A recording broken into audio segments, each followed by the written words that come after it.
Did women give legal testimony at the time? The shahada, which is also one of the misconceptions, but also it's there to tell you that, yeah, women had the right to give legal testimony, and they were prevented just in one case, and that was the financial matters, because women did not practice businesses at the time as much as the men.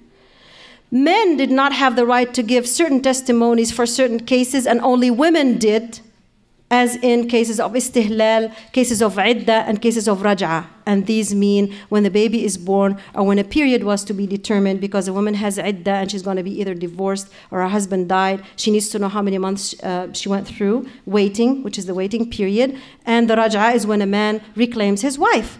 So in these cases, only women gave testimony and men didn't.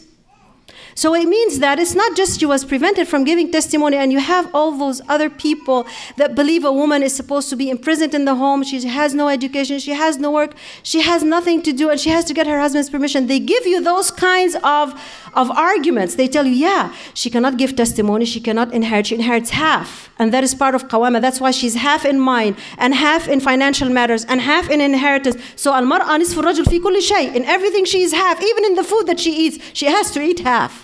Well, I had people tell me that. She eats half of the food. Say, subhanallah, what a way of interpreting things. Subhanallah. Well, a woman inherits half of the man, and the man inherits twice as much as the woman, because he has to take care of all the women in his family. If there's a separated woman, a divorced woman, a widowed woman, he's going to have to see after her financially, you see, and take care of her. That is why. It is not because she's half in mind and half in religion and all that superstition. Subhanallah.